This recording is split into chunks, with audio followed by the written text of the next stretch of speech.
We definitely have to talk about Hat Guy. There's no doubt we've got to talk about Hat Guy. We've also got to talk about there's no freedom of speech in the UK anymore whatsoever. And Labor Day and getting healthy and all that and more. Let's get with Kay Smythe Hill. Kay Hill is of course, an incredible friend of mine. Been on this show for probably, 3 years now, Kay? 4 years, something like that. On Newsmax all the time. She's amazing there. Go and see everything that she writes. News and commentary writer. Kay, how are you? Good to see you.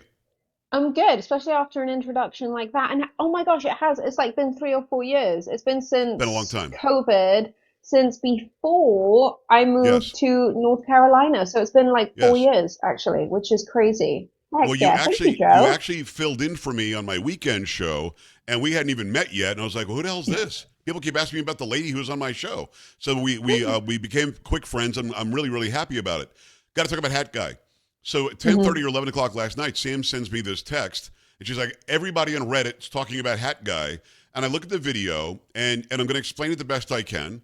Guy, a tennis player is signing hats, or he's signing balls, or he's signing whatever, and he's giving it out. He gives a hat to a kid. What do you think the kid's 6, 8 years old, something like that? Who knows? If Hands that, it to the if kid. that. Yeah, so he hands it to the kid, and this man, full grown man, probably in his 30s, grabs the hat from the kid, puts it in his bag, Hmm. and that's it. And everybody's freaking the hell out. So at first blush, he's obviously a jerk. That's clear. Yes. But now there's like an international incident over it. What did you think when you first saw it? I'm guessing the same thing I thought.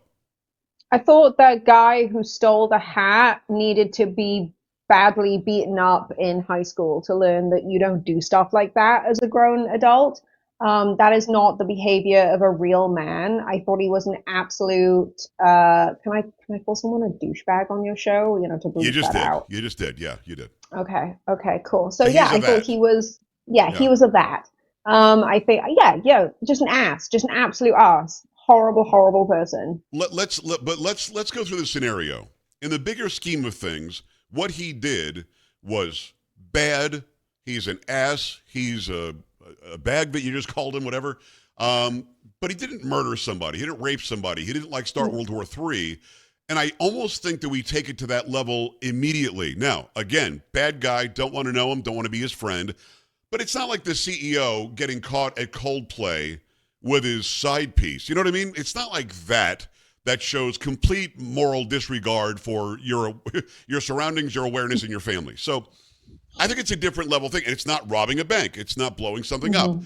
It's bad, but Reddit thinks the guy should be crucified. And I just find that to be a little bit of the sign of the times. I mean, are you with me on that, or am I over exaggerating here? Dude, that's Reddit all over though. Like Reddit is great. I I love won't the go there. Reddit.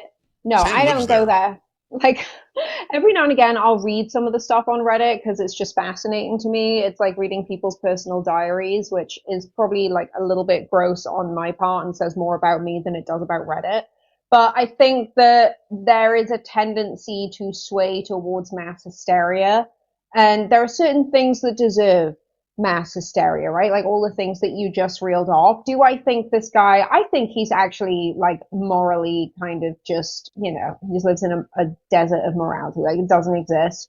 I do I think agree. he's a scumbag. I do think Yes, that he needs to apologize for what he did. And I think 100%. anyone else who does that should be vilified for it.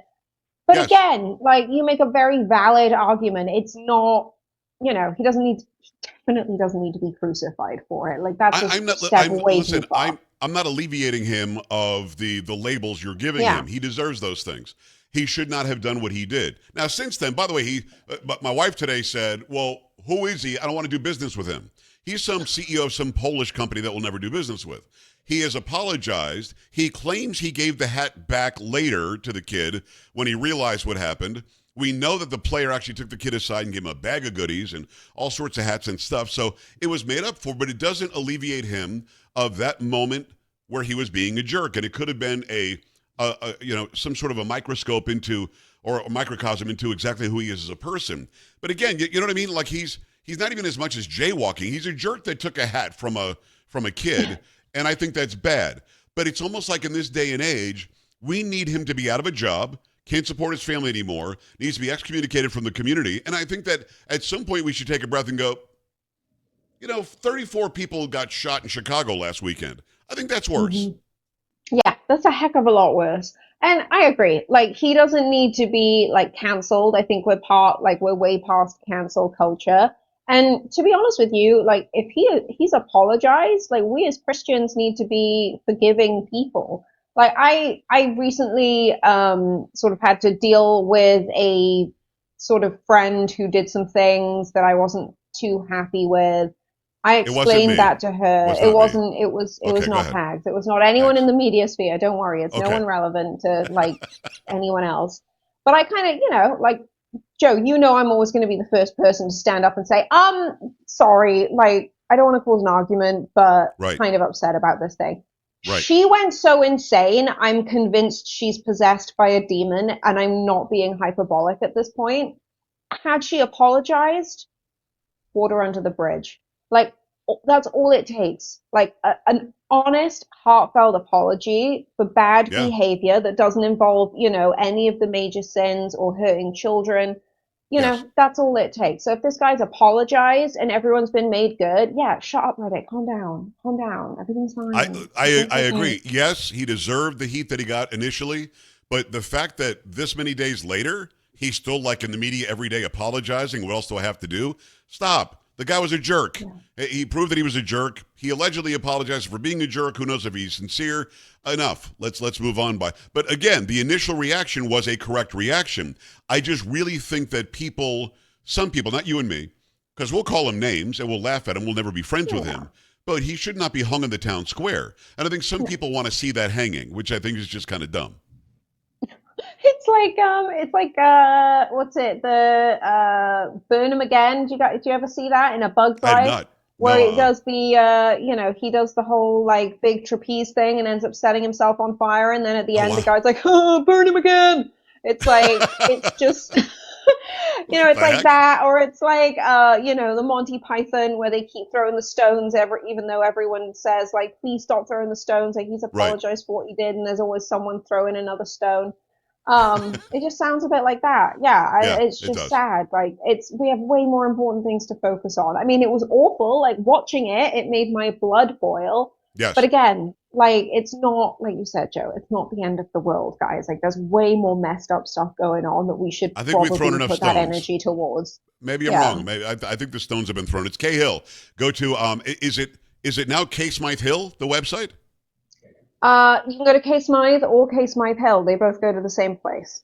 K.com. Go there and find out more about Kay. You can also follow her on all the social media. I still think it's Kay Smythe, but she's working on making it Kay Hill. Either way, go and follow Kay everywhere and see her on Newsmax all the time. And you were just on our friend George and Simona's podcast too, right? That's going to air soon, which will be awesome as Yes. well. So see and do anything that Kay says and does. So let's move on to this guy in the UK. He shows up in London. Where was he vacationing? But where was he going? Where was he? So he was in Arizona. Okay. It's Graham Lineham, not Gary Lineham. Okay. I keep wanting to say, because I've got a friend who's Gary and it's not Gary, Okay. it's Graham. And I've got to keep remembering that. But Okay. he is, Joe, have you ever seen the show Father Ted? I have not. No. Okay, so it's one of the most famous British comedies. Actually, it's technically Irish. Famous comedies of all time. It's about a group of priests who live on an island off the coast of Ireland Okay. with their housekeeper. So it's three priests, and it's just a comedy of errors. It's one of those classic Faulty Towers style, just slapstick but genuinely funny comedies. Okay. Probably one of the greatest comedies of all time. I'm just going to put it out there. All right. So Graham Lineham, one of the creators, writers of this iconic show, was out in Arizona, I think, for a work thing, lands in Heathrow, London airport, one of the most, it's the main airport. If you're going to go Yes. travel to the UK, you'll fly through Heathrow. Um, Gets there, five armed police officers, and we have to say armed and clarify that because most cops in the UK don't actually carry firearms. So, five armed police officers, according to the reports, arrest him for three tweets that he had posted that were jokes about dealing with trans people. Well, let me stop you. Why was he so dangerous? Getting off of a plane where you're not allowed to have a firearm. Why was he so dangerous that they had to show up with firearms? And as you said, these dorks usually don't carry firearms because I don't know, it would be somehow a threat to the public. He needed to have people that were fully armed to take him off the plane? Really? I feel like a new status and a message was sent in Britain today that ended free speech once and for all. I think free speech is done. When I went and told my husband about this situation, when I broke away for lunch, we eat lunch together every day. Right. I explained to him what happened. He put his hand on the table and he was like, "Babe, I love you. I don't think it's going to be safe for us to go and visit the UK until you have your American citizenship." And you know what, Wow. Joe? I agree with him because you look at my Twitter. Yeah, I'm Yeah, going to but stand up and say that trans men, like men who right. think they're women, women who think they're men, like especially after this like horrific shooting, the latest Yes. horrific mass shooting we've just had perpetrated by someone who we already knew had mass mental illness. Yes. Like, I mean, Okay, how I got to ask you something because although our Constitution is not based on British law, the Magna Carta plays a big role in British law. It mentions God all the time. It's a very biblically correct set of laws. Our Constitution is also based on the Ten Commandments. So is British law, I thought. I mean, British law was so screwed under King George III, we had to break away because of the overtaxation. We had to break away because you had to be Anglican. You had to be a certain religion. We had to break away because you didn't really have freedom to speak and express. But generally speaking, we grow up in this country assuming that those of you from the UK have very similar rights that are granted by the Creator and protected by some document that says so. Is that not the case? Is there not something called free speech? Because he didn't incite a riot. He didn't cite violence against somebody who is trans. He simply made an opinion or made a joke about boys and men in girls and women's spaces. So what is it that first and foremost, am I wrong that you guys have a similar set of rights? Do you not? So we technically, I don't think we have anything explicitly written, no, that protects those rights. And I think the most messed up part of this, Joe, is that the royal family, the only reason they exist is they claim God put them in that position, right? Like the Well, there you queen, go. the king, God chose them to lead the country. And that's sort of the overarching theme, I guess. Yeah, And it's so funny. they're the sovereign, but they're not the prime minister. They're not really the government anymore. Well, here's the thing, like you go back to all of those historical documents that you were talking about, and they Yeah, do grant us all of those freedoms. It might not be as explicit as, right to freedom of speech, like the right. American First Amendment, but those rights do exist, but they only apply, I guess, if you're the king or the queen, if you are literally a sovereign. And, Okay, what there's a did this lot guy of do wrong? people. What did this guy do wrong? He I'm made not a following. What is the joke law? about how, so I think the way that they got him was because one of the jokes that he made was, if you're in a bathroom, if you're a woman in a bathroom and some trans pervert comes in and starts using your space, if he comes to get you, why don't you just kick him in his what? Right. And so I think that there's going to be some kind of claim that they don't Incitement. Is that what realize they're that it's doing? a joke, Are they and they're going going to to say claim it's that it was, incitement? yeah, Come they're going on. to say it's incitement. He's flying back there to get medical treatment. Like, it's not like he's going into the UK to go and do a freaking comedy tour where he's going to sit there and try and incite violence against trans people. Because, Come on, yeah, man. like, quite frankly, if, like, some creepy little trans man tried to corner me in a bathroom, that's probably the first place I'd kick him to. That's just Yes. common sense. But Yes. it's like, it just blows my mind that Britain would do this to someone who has not only created one of the most beloved pieces of arts and culture, a piece of arts and culture, mind you, that came pretty close to the knuckle, Yes. throughout. I mean, the three main characters that he created, the three priests in it, one was so drunk he couldn't even see or speak. He just sits in his chair screaming. The other one was so stupid he could barely read. And the other was one of the most morally corrupt people ever, just as like a natural sort of like passing time. That's just what his character was. Wow. And Okay. so it's fine if you want to make fun of Christians. It's fine if you want to make fun of white people. It's fine if you want to go out and, do anything that is actually anti-Britain. But the minute you stand up and say something that could actually technically protect most women, um, unfortunately, most women in Britain have to now find themselves in these situations where their So what spaces do you are do about it? completely invaded by men. Right. But so what do you do about it? Because we're unwoking in this country, and I love it. I'm here for it, as you would say. When are they going to wake up in Great Britain? Because they're going to wake up one day and have a complete police state, an authoritarian state. Because I know that a woman was arrested for standing outside of an abortion clinic, silently praying to herself. She wasn't even saying the prayer out loud, and they arrested her because of what their assumption was. That's a real story. So, at what point will the people of Great Britain, the UK, when will they wake up and say, "We're kind of done with this"? I think a lot are waking up right now, and we've seen a lot of rallies and marches over the last few weeks, particularly against immigration. And it's not like anti-immigration because, people just don't like, I don't know, people from other countries. Like, that's just not the case. Like, Britain is a Right. very multicultural place. And, we ran half the world for most of the last 2,000 years. Like, we kind of had to be multicultural. But we're doing it because there are literal rape gangs that get more freedom than their victims, that get So sick. more protection than their predominantly child victims. So sorry, I don't know if you can hear the thingy thing going past, but It's the police coming to get you for being free speech worthy. it's the You're British police saying are going to things on get the radio. me. You're done. Yeah.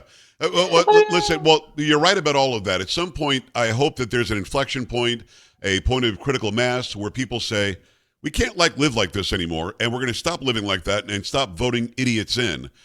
Is there a chance of that happening, or are people just complacent now and they just get in line and they don't want to make any waves?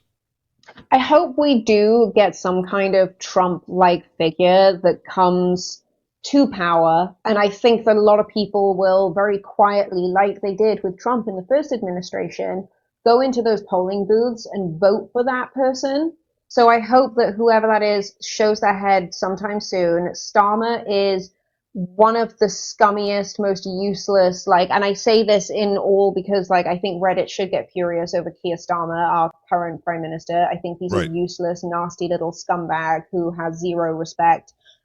Joe, we have this culture in the UK of electing, public school in the UK is actually private school, and it's the highest or top level private school you can possibly go to.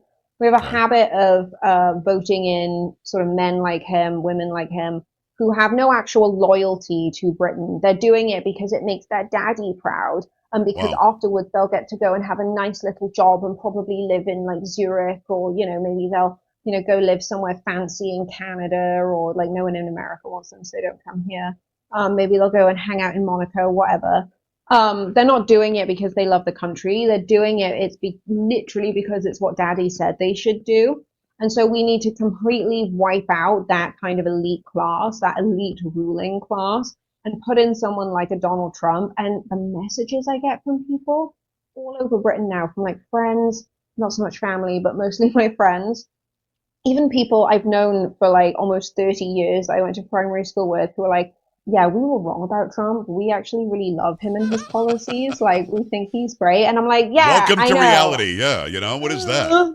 Welcome, come join us. I get it though, because I didn't get it when I first came out here, which was for the first Trump campaign, and then the first year or so of his administration. Well, no, that's not true. I would say it was probably about 6 months into his first administration. I was like, Right. yeah, I was wrong. This guy's pretty great, actually. Yeah. um, There's nothing wrong with loving your country. And it you just know, appears that the people running these other countries, especially, in Europe, they just don't seem to love the country, or they say they do. Then they do the really dumb stuff that proves that they don't. Okay, before I let you go, we got to talk about being healthy. You wanted to talk about Labor Day weekend, but also about health. So which one are we going to talk about? We got one more in us. which one would you prefer? Let's talk about health. I mean, for God's sakes, I think that we're getting healthier. I think we're getting real information on medicines. I think pushing out CDC people that just don't hmm understand the program and can't read the room, I think that makes sense. Where are you on it? Well, Joe, I've got a couple of exclusives that once I'm allowed to talk about them publicly, I'm going to talk about them here How for the dare first you time. not talk to me about them? I think we're going to see some. Let me give you a little tease. So I think we're going Okay, to see some huge movement in the coming year, particularly on vaccines, on the COVID vax specifically. I think good. we're finally going to see some decent research, and I know that there are a lot of people being put in basically positions of power Right. to not only do a retroactive study and look at what happened and what went wrong during COVID, but sort of look at how to mitigate the effects moving forward, deal with people who have long COVID, who have vaccine injuries. And I mean, I've like my favorite example of this, which I wish didn't exist, but I have a really close friend who was injured by the vaccine. It took her until 2 weeks ago. I've known her to almost as long as I've known my husband. It took her until 2 weeks ago to realize, after all the stuff that I sent her, the current sickness that she is dealing with, which is, an autoimmune disorder, Right. directly came from one of the shots she had or one Oh, of the wow. boosters. And so I think we're going to see this kind of flow of normalization where people just turn around and say, no, we're not selling out to your stupid money making vaccines that don't make sense anymore. They Yeah. actually do a lot more harm than good. And I think, it goes back to what we were talking about the other day about, the RFK, Hegseth kind of let's get fit video. That's what Which I America love. needs to be. Yeah, Oh, yeah. absolutely. So I No, think it's without going a to doubt. I be mean, great. the difference is people feel good about themselves and they become more independent. I think they want fat, lazy, unemployed, and needy, from mama, daddy, government. And that makes them feel all powerful. They're afraid of people like you and me and about Hegseth and RFK and so on, and those watching and listening about getting in shape, staying in shape, being healthy, eating the right foods. They're afraid of that. Whereas Trump isn't. He's like, great, makes the country greater. All right, we're all great now. We're all in shape. It's just such a different mindset, such a different worldview. But before I let you go, what is it like overseas? They appear to be healthier than we are because they don't have as many ingredients and stuff, and they appear to be better oriented to eating stuff that's going to be more good for them than bad for them. Is that true or not? I think that's true of mainland Europe, but Britain is just as, no offense, America, but Britain's just as fat as America now, unfortunately. The one thing that we do have that's different that this is going to sound so awful, but it hit me for the first time this week. I was in Dollar General picking up something like light bulbs or something, and I watched a woman fill up her cart with absolute trash and then check out using like the Snap EBT program. Right. And I just sat there thinking, you lazy, fat, awful woman, I just paid. Me and my friends who pay our taxes just paid for you to poison yourself. And then when you go to the doctors because you're so fat and lazy, we're going to be the ones that front the bill for you with our Yeah, but how did you feel taxes. about her, though, And it Kay? made Because I can't me tell how you felt about her. Yeah. it made me furious. But in Yeah. Britain, even though we have a lot of those programs, they don't indulge all of the crappy foods. Like, even though all of our healthcare is taxpayer funded, people now realize that's not actually going to save them. So I'm Right. seeing a sway towards health just because the system is failing people. And that's my next big prayer is that we end the junk food on Yeah. the, free junk food for fat people. Like, let's just end that because we could solve a lot of That'd be good. problems in a Is that very the short program? amount of Is the time. program called Free Junk Food for Fat People? I didn't know Yeah, it was called that. yeah. That's what It's it's the called. free. That's what I'm going to It's call it. the AJFF FP. I mean, I think that's what it is. That's the abbreviation, the official governmental abbreviation. That is Kay Smythe Hill. Go to kaysmythehill.com. Go follow her at Kay Smythe everywhere and see her on Newsmax. Kay, you're amazing. We'll talk to you soon. You're the best. Thanks, Joe. All right. We're back after this. Stay right here.